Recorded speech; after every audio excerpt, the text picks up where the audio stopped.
Hello, everyone. So, this particular piece was in Politico, but I want everybody to treat this as a developing story because so far, most of the information we're getting about this is coming from South Korea. I realize that South Korea is an ally, but again, it would be nice to have more than one source confirming this. That said, would not be surprising if we did discover evidence that North Korean soldiers are fighting for the Russian army in Ukraine.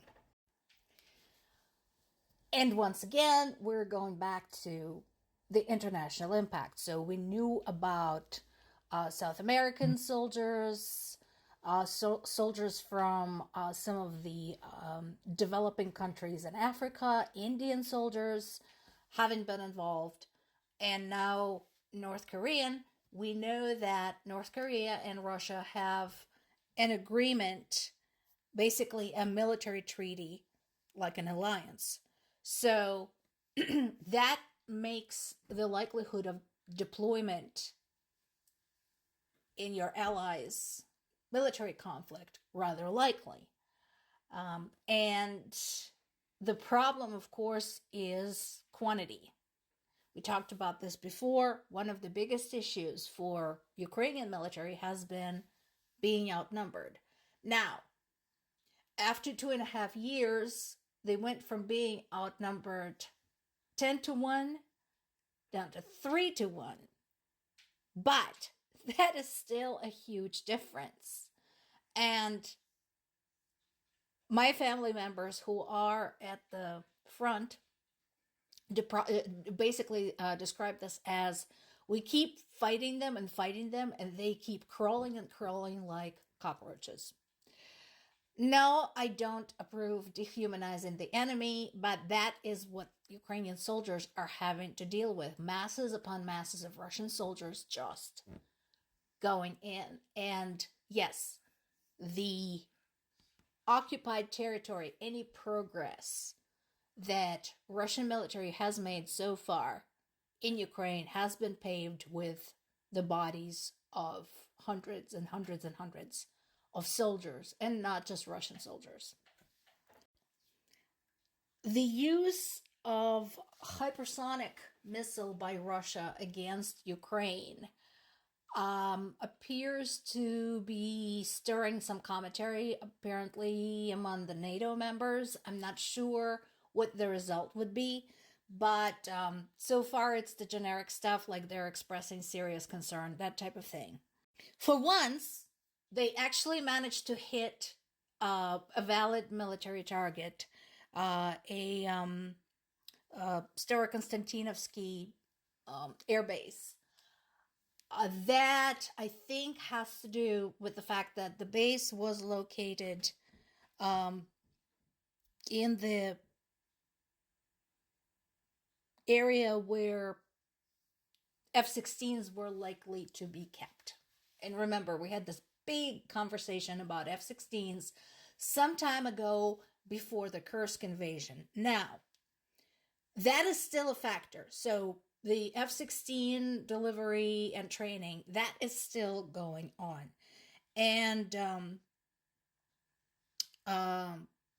fortunately, there were no civilian casualties and no damage to critical infrastructure, according to the governor of the Khmelnytsky region where this took place. But it is likely that they will continue targeting more airfields and airplane maintenance facilities in hopes of destroying any and all military airplanes that have been delivered to Ukraine. So that presents an additional logistical issue. And again, we talked about this. The challenge with the F-16s is not just securing an agreement from an ally, just like we just secured with the Netherlands. The challenge is how. So we can send Ukrainian pilots to train abroad, but the planes need to be delivered, stored, and maintained. And this is not just your basic crop duster. This is complicated. So that all is still being figured out.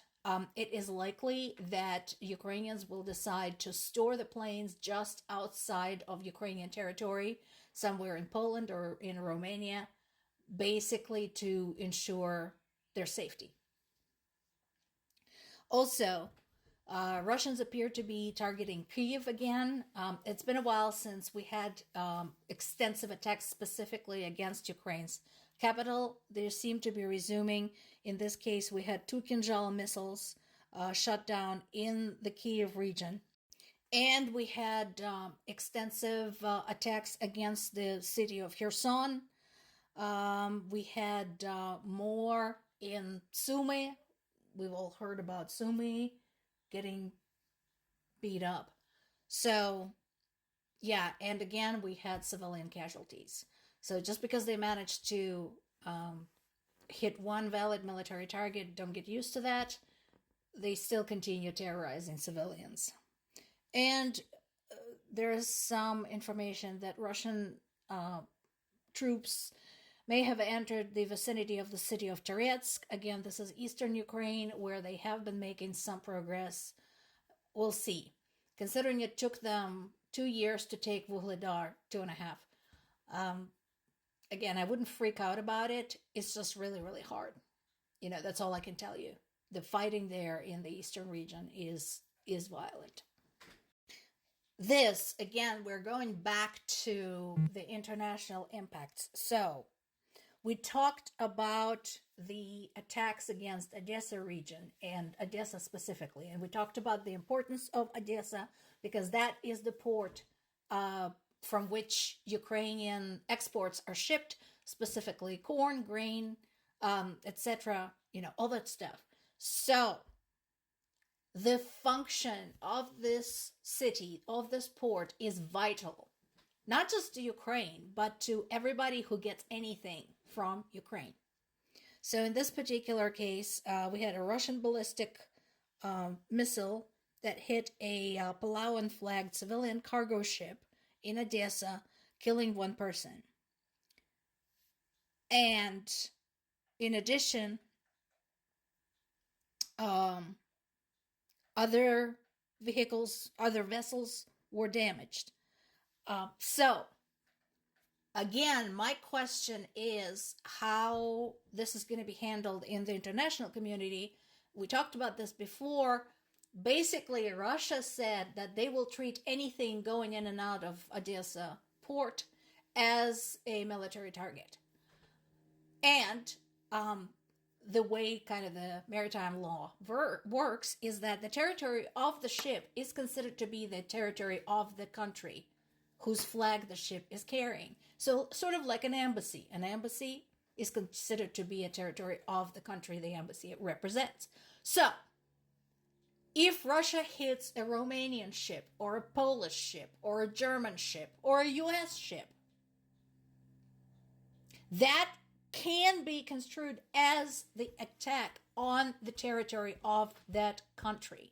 And my question again to the international community is, what are you going to do about it? What's it going to take?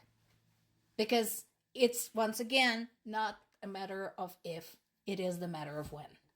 More to come.